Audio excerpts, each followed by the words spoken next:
Greetings and bienvenue, Midnight Crew. Thank you for returning to this broadcast. And welcome to new viewers joining us for the first time. If you like a video, then feel free to subscribe. Can we have a spooky American folklore thread? Dump anything dealing with ghost trains, walking scarecrows, vanishing hitchhikers, Salem witches, etc. I'll get things started by posting some scary stories. Black Aggie. When Felix Agnes put up the life-sized shrouded bronze statue of a grieving angel, seated on a pedestal, in the Agnes family plot in the Druid Ridge Cemetery, he had no idea what he had started. The statue was a rather eerie figure by day, frozen in a moment of grief and terrible pain. At night, the figure was almost unbelievably creepy, the shroud over its head obscuring the face until you were up close to it. There was a living air about the grieving angel, as if its arms could really reach out and grab you if you weren't careful. It didn't take long for rumors to sweep through the town and surrounding countryside.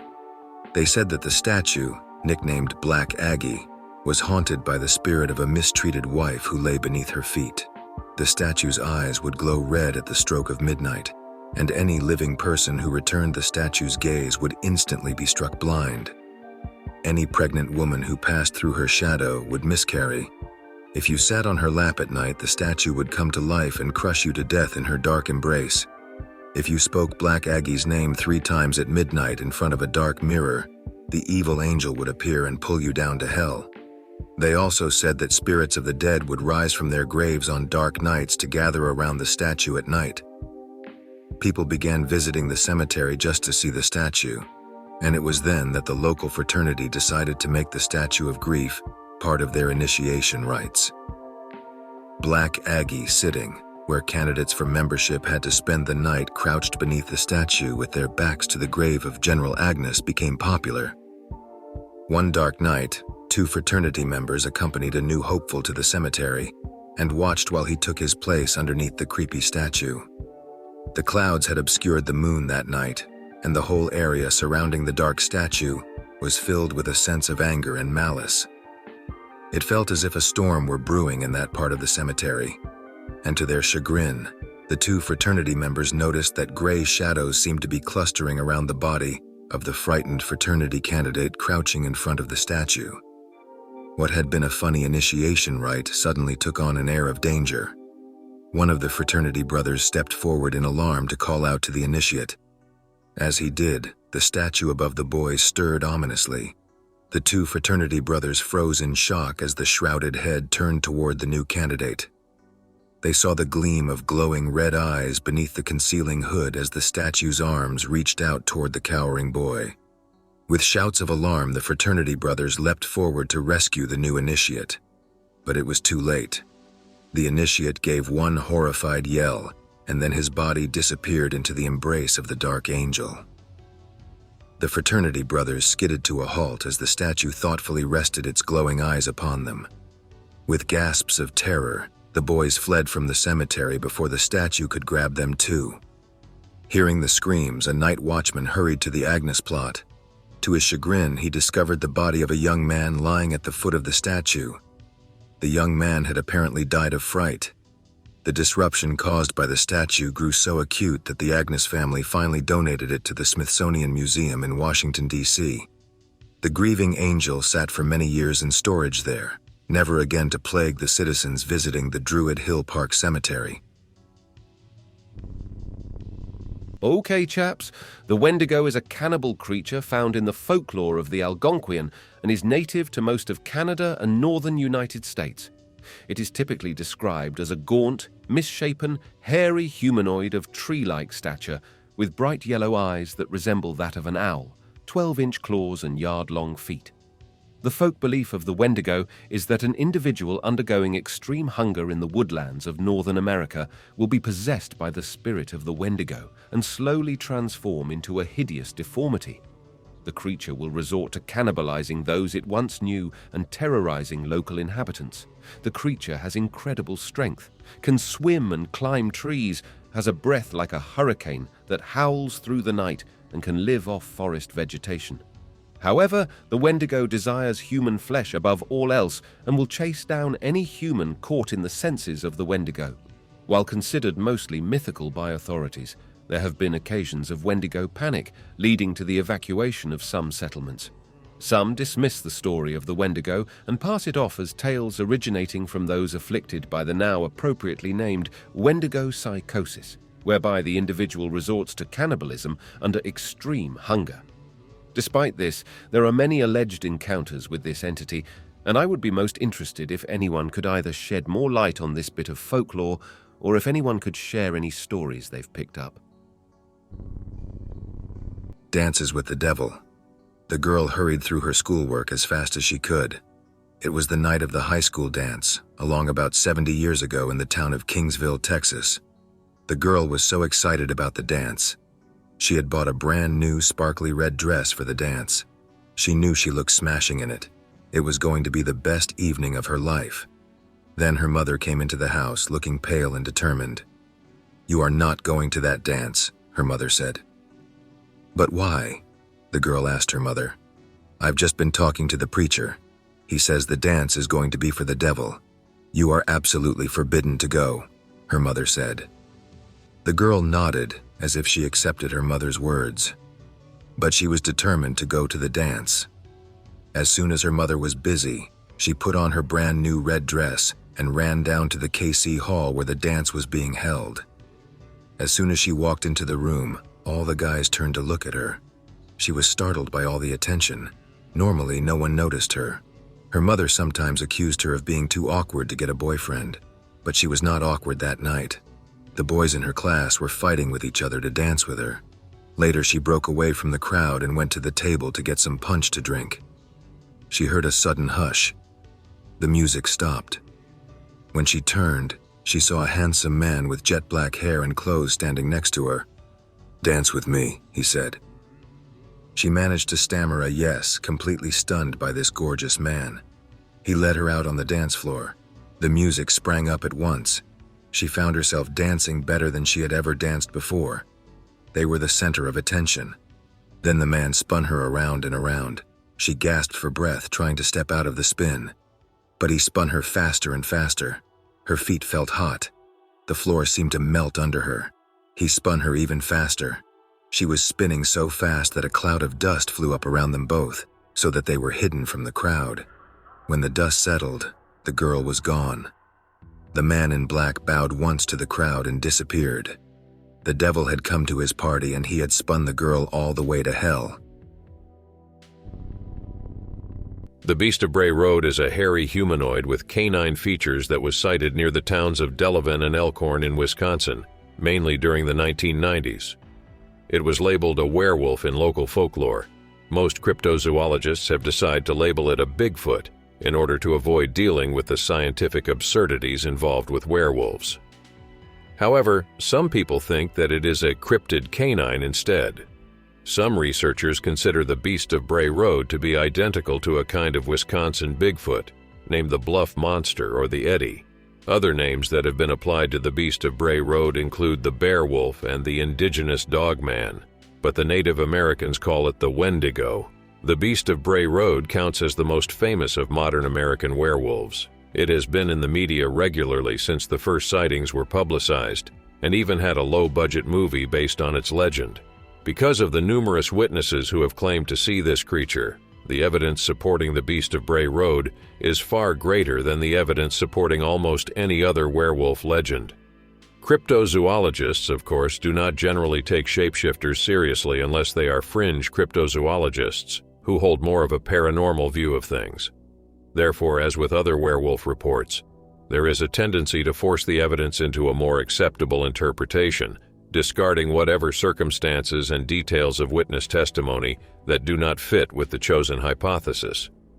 First of all, there are those try to hold up something far more normal than the creature as it is described by most witnesses. Some say that all this fuss must be based around an escaped pet wolf, a large feral dog, a bear, or some other creature that is known to exist. The face. A medical student toppled into love as soon as he set eyes on Sheila, the beautiful new transfer student. She had masses of long black hair and eyelashes so long they got tangled in her curls when she leaned over her desk. The medical student had a withdrawn nature, though not by inclination.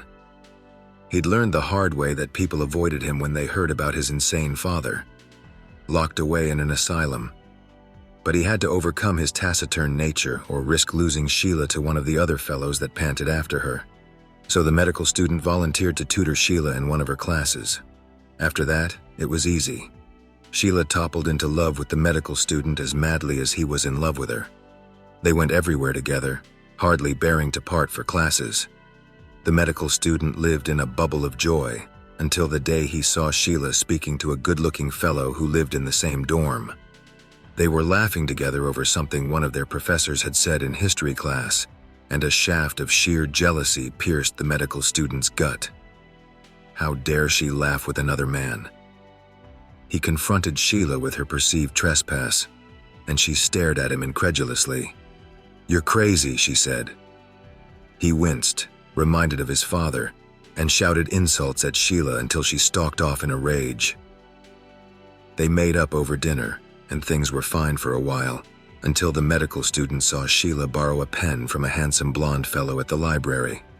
That set him off again. They hissed angry words at each other until the librarian kicked them out. The medical student huddled on the narrow bed in his dorm room until black anger gave way to common sense. He called Sheila and apologized. She accepted his apology, and they were back together. The medical student was scheduled to take Sheila to a local dance on Friday night, so he rushed back to the dorm to dress in his best. As he turned to leave, the medical student noticed that a scalpel had fallen out of his medical bag and lay haphazardly on his desk. He thrust it carelessly inside the bag and went to pick up his girlfriend and escort her to the dance. The couple had a fabulous evening, dancing and drinking and eating. They left the party around midnight and walked hand in hand back to his dorm room for a nightcap. When they reached the entryway, Sheila veered off for a moment to ask a red-haired fellow from one of her art classes about an assignment that was due the next day. The medical student was instantly filled with gut-gnawing jealousy. When Sheila rejoined him, he hustled her upstairs to his room and shouted, "You flirt with every man you meet, you tramp!" "You are crazy," Sheila shouted back. "Stark raving mad." The boyfriend saw red. "Don't call me mad," he said, his hand groping for the loose scalpel in his medical bag on the desk. When the mists cleared from his eyes, Sheila lay dead at his feet, her throat cut from ear to ear. The whole room was covered with red gore and her masses of black hair lay in a pool of steaming blood. The medical student's brain went into overdrive. Hide the body, clean up the blood, invent an alibi. But first, he stared at the dead girl he had loved so much. Then he knelt beside the body and slowly cut off her face. He wrapped the face carefully in plastic before putting it in his desk drawer. Then he cleaned up the blood and hid the body in a tunnel near the laundry room. The next morning, the medical student told his roommate Sheila had broken up with him and gone home in a snit without finishing her classes. The roommate accepted the story without question and didn't appear to notice the way the medical student peered obsessively inside his desk drawer. The medical student finally tore himself away from Sheila's face to attend his 11 o'clock class. When he returned at lunchtime, he found his roommate leaning out of the open window, looking ill. "I think I have the flu.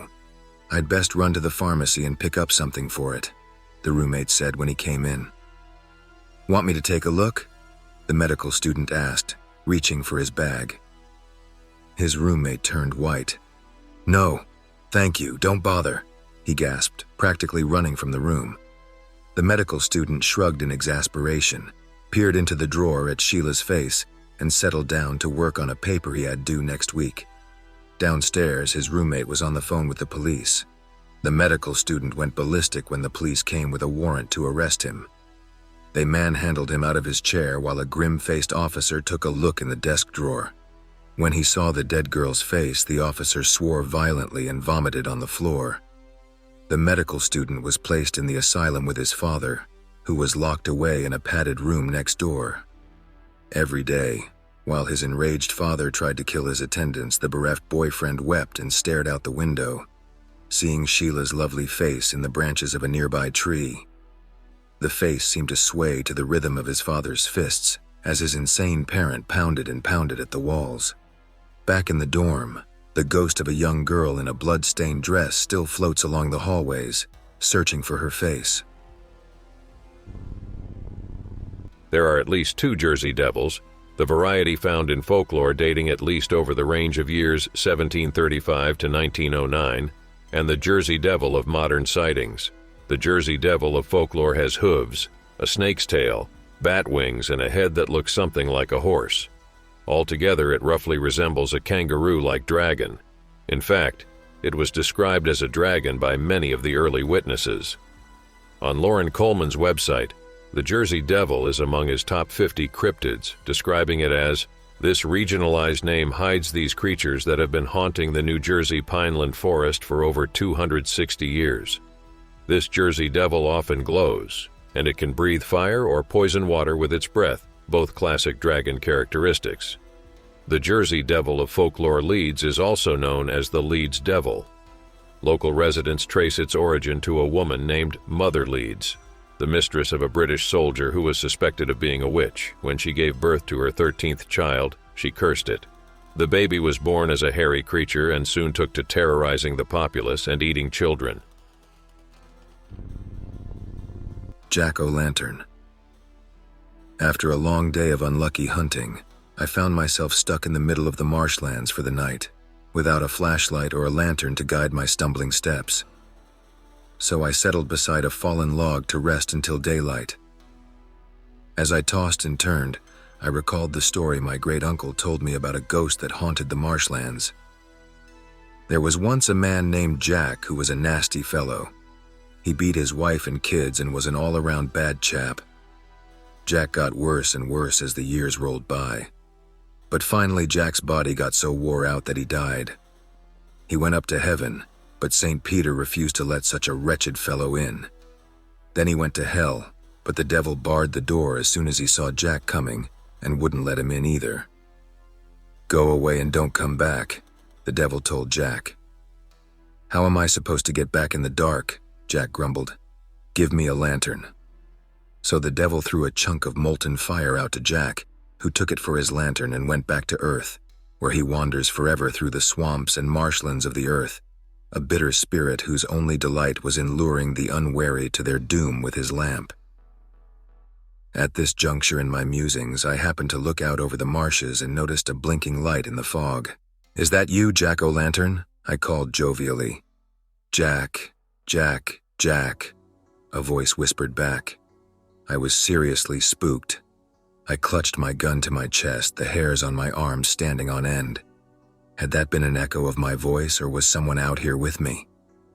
"Who's there?" I shouted, trying to sound brave and menacing. I waved my gun around. "Show yourself at once." "Jack, Jack, Jack," the voice hissed from a completely different section of the swamp. A light blinked on and then off. On and then off. Shudders ran up my spine at the sound of that ghastly voice coming from nowhere. I huddled up against the log, wanting something firm at my back.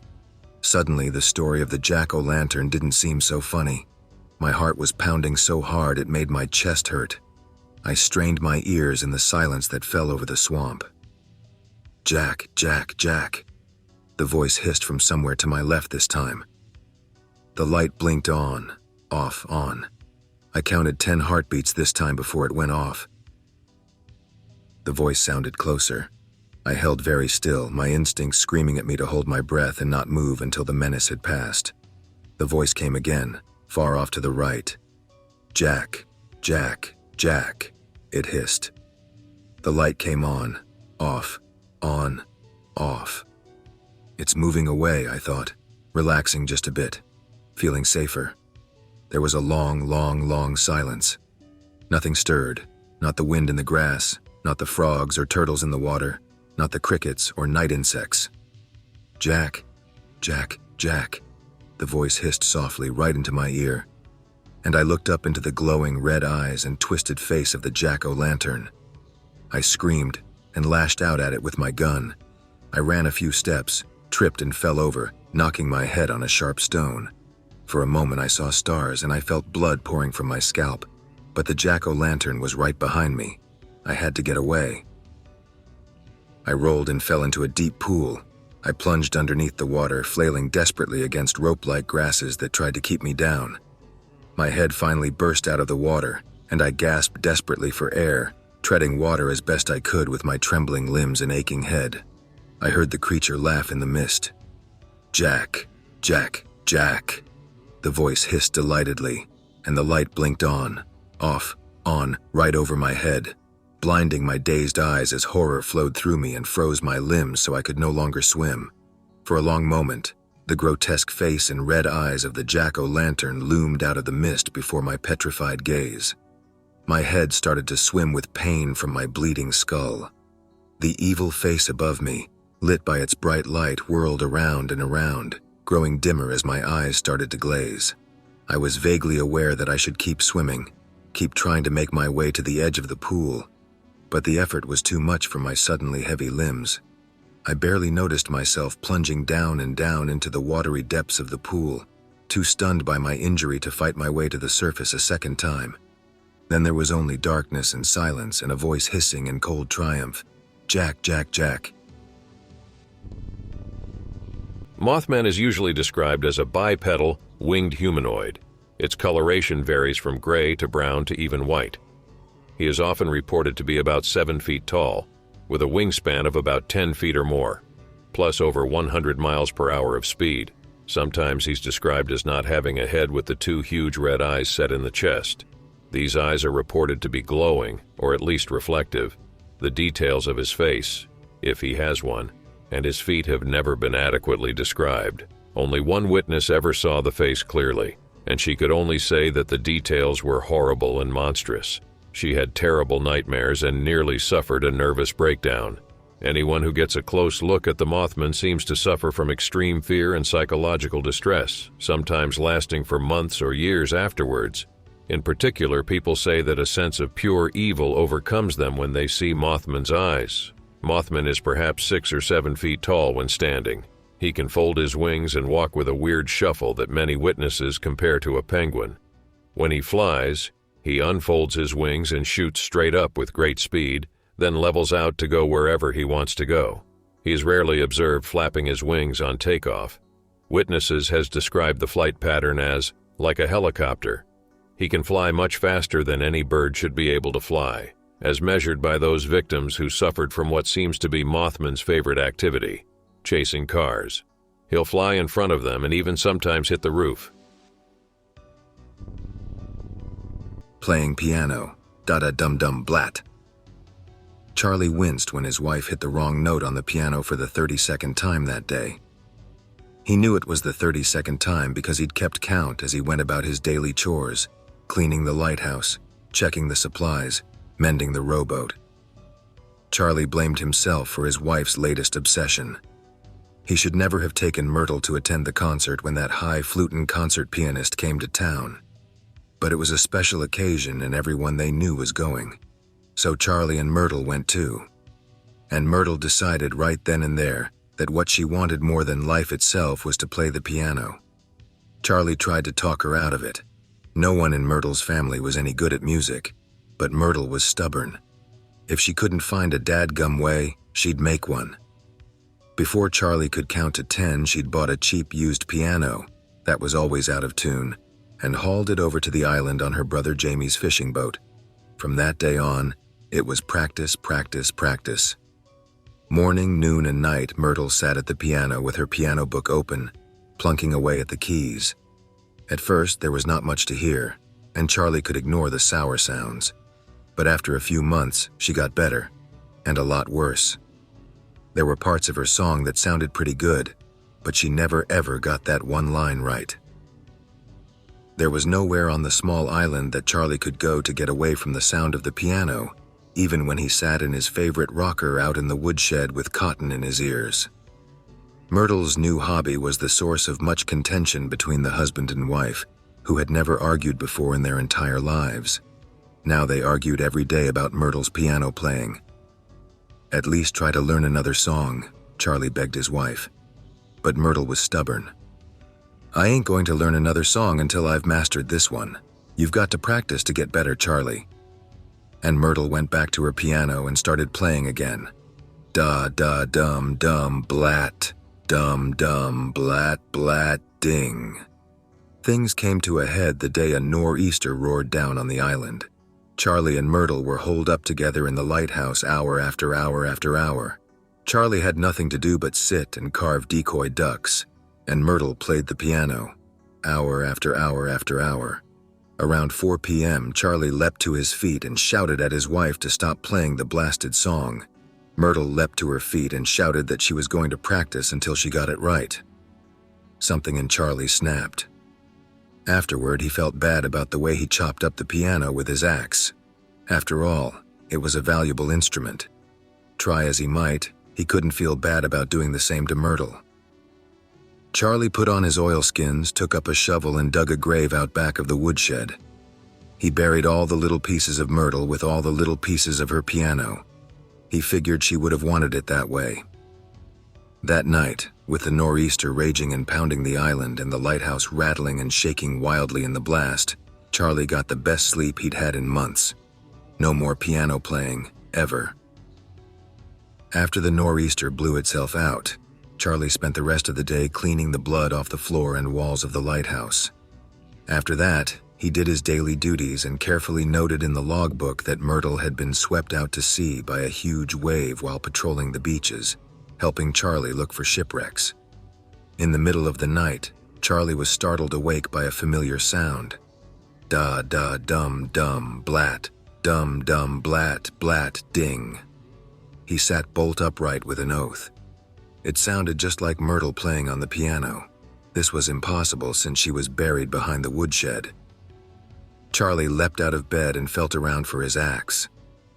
Blast. He must have left it in the woodshed. He picked up a large piece of firewood and carefully stepped through the door into the main room. To his astonishment, he saw a glowing green translucent piano standing in the place where Myrtle had put it. The keys of the ghostly piano were playing all by themselves. Da-da-dum-dum blat dum-dum blat blat ding. Then he heard Myrtle's voice from the stairway leading up to the light. "Charlie, I told you and I told you. I ain't going to learn another song until I've mastered this one. You should have listened to me." Charlie whirled around and gazed up the stairs. Standing a third of the way up was the translucent white figure of his dead wife, and in her hands she held his axe. The Honey Island Swamp Monster is a humanoid cryptid that is reported to have been seen in and around Honey Island Swamp, Louisiana, since 1963. It was first reported in 1963 when 2 hunters spotted this creature prowling the swamps. Its tracks indicate 3-toed webbed feet. The monster was first sighted in 1963 when Harlan Ford and his friend Billy Mills were searching for an abandoned cabin, spotted by Ford in a plane, deep in the Honey Island Swamp. The friends reached a clearing where they spotted the creature, who kept eye contact with them only for a moment before escaping into the underbrush. Describing the creature, Ford said the following: "It was nothing like I'd ever seen before, ugly and sinister and looking like something out of a horror movie. Standing over 7.5 feet tall and weighing between 400 to 500 pounds, the Honey Island Swamp Monster, also known as the Louisiana Wookiee, is said to be covered in a thick coat of matted gray or brown hair and swamp weed. Its yellow eyes are seemingly reptilian, and the smell it emits has been called the stench of death. This primitive creature has long been blamed for the deaths of livestock and the mysterious disappearances of children in adjacent areas. Popular lore in the region is that the Honey Island Swamp Monster might be the horrifying product of a union between a chimpanzee and an alligator. And in the darkly primordial swamplands that must look much the same now as they did thousands of years ago, the existence of almost any creature seems possible, no matter how ominous. Screaming Jenny. The old storage sheds along the tracks were abandoned shortly after the Baltimore and Ohio Railroad was built, and it wasn't long before the poor folk of the area moved in. The sheds provided shelter, of a sort, although the winter wind still pierced through every crevice and the small fireplaces that the poor constructed. did little to keep the cold at bay. A gentle, kindly woman named Jenny lived alone in one of the smaller sheds. She had fallen on hard times, and with no family to protect her, she was forced to find work where she could and take whatever shelter was available to someone with little money. Jenny never had enough to eat, and in winter her tiny fire barely kept her alive during the cold months. Still, she kept her spirits up and tried to help other folks when they got sick or needed food, sometimes going without herself so that another could eat. One cold evening in late autumn, Jenny sat shivering over her fire, drinking broth out of a wooden bowl, when a spark flew from the fire and lit her skirts on fire. Intent on filling her aching stomach, Jenny did not notice her flaming clothes until the fire had burnt through the heavy wool of her skirt and began to scorch her skin.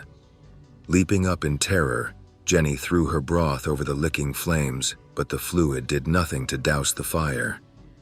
In terror, Jenny fled from the shack and ran along the tracks, screaming for help as the flames engulfed her body. The station was not far away, and instinctively Jenny made for it, hoping to find someone to aid her. Within moments, her body was a glowing inferno, and Jenny was overwhelmed by pain. Her screams grew more horrible as her steps slowed. She staggered blindly onto the tracks just west of the station, a ball of fire that barely looked human. In her agony, she did not see the glowing headlight of the train rounding the curve, or hear the screech of the brakes as the engineer spotted her fire-eaten figure and tried to stop. A moment later, her terrible screams broke off as the train mowed her down. Alerted by the whistle, the crew from the station came running as the engineer halted the train and ran back down the tracks toward poor dead Jenny, who was still burning. The men doused the fire and carried her body back to the station. She was given a pauper's funeral and buried in an unmarked grave in the local churchyard. Within a few days, another poverty-stricken family had moved into her shack, and Jenny was forgotten. Forgotten, that is, until a month later when a train rounding the bend west of the station was confronted by a screaming ball of fire. Too late to stop, the engineer plowed over the glowing figure before he could bring the train to a screeching halt. Leaping from the engine, he ran back down the tracks to search for a mangled, burning body, but there was nothing there.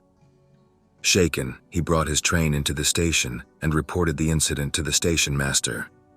After hearing his tale, the station master remembered poor dead Jenny and realized that her ghost had returned to haunt the tracks where she had died. To this day, the phantom of screaming Jenny still appears on the tracks on the anniversary of the day she died. Many an engineer has rounded the curve just west of the station and found himself face to face with the burning ghost of screaming Jenny, as once more she makes her deadly run towards the Harper's Ferry station, seeking in vain for someone to save her. The Arkansas snipe is a fearsome critter in the form of a giant insect. The legend tells that a lumberjack was lost in Arkansas. He went up a hill to orient himself. When he came back, the horse wasn't there. 2 Arkansas snipes ate the horse, chomped the saddle, and spat the horseshoes. In another version, the giant insects devour a cow and brush their teeth with the cow's horns. An American salesman searched for a man named Daniel. The 2 men started walking around the swamp. Soon, they heard the bell of a cow and walked to see the cow. When they arrived, they saw a dead cow with a mosquito standing on 2 feet on it, shaking the bell to call the other cows and make them arrive to their fate. The mosquitoes looked more like raccoons because they had claws that if they kicked a cow, they would pierce the heart of the cow. And there's also the story of Bill Jenkins, the largest man from Arkansas, who got up one night and 2 mosquitoes grabbed him and carried him with them. The mosquitoes started to ask if they should hide him in the swamp, but decided not to hide him in the swamp because bigger mosquitoes would steal their prey. There's also a story that tells that a man hid 2 mosquitoes under a cauldron, so they started to make holes in the cauldron to escape. The man pulled away their prickles so they won't escape, but the mosquitoes flew away with the cauldron and the human. 112 years ago, a strange creature was said to have paid a visit to the small town of Van Meter in Iowa. The strange events occurred in October of 1903. Several respected members of the community told of a mysterious half-animal, half-human winged creature that terrorized some of the town's residents during several nights in the course of the week. Descriptions of the beast suggested that it had large, bat-like wings, left a terrible stench wherever it went, and, even stranger, it fired beams of bright light from its forehead. The bizarre account recalls how several of the locals attempted to shoot the beast, but their gunfire didn't appear to have any effect. Fed up with the menace, a group of townsfolk banded together one evening and pursued the creature to an abandoned coal mine. There they confronted not one, but two of the beasts, which both turned and disappeared down into the gloom of the mine as the men opened fire, never to be seen again. European Folklore. Oh, twiddly-too, I'm but a little gnome who helps your local forest stay in tip-top condition. I'm the size of an acorn and have 600 children. I'm very nice and friendly, and on the off chance you do stumble across me, I'll treat you like an old friend. I will the hearts of children with wonder and joy. Literally everyone knows gnomes are fake as shit, but they're part of the national heritage, so the legend has to stay alive. American Folklore. Literally thousands of strange disappearance cases involving children where both the child and adults all report seeing Bigfoot or some other strange humanoid creature. Literally everyone in Appalachia knows not to go looking for the person screaming your name in the woods at night. They're not human, but they're pretending they are. City folk are fully convinced that Wendigos and skinwalkers are myths. Anyone who lives in the areas they're said to inhabit aren't entirely convinced. They have a thing for imitating people, especially loved ones, and going after youths. Descriptions of unexplainable creatures stay consistent across the board. Basically the same characteristics described by both ancient First Nations and European settlers hundreds of years later, despite zero contact and hundreds of miles between the two groups.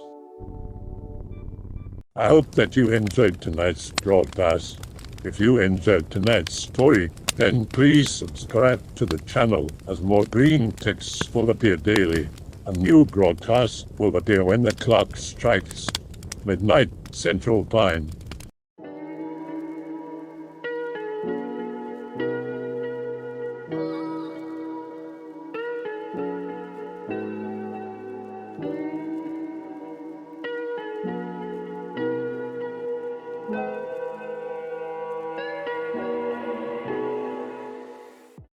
Remember to check the Odyssey and Rumble pages for separate archives of previous broadcasts.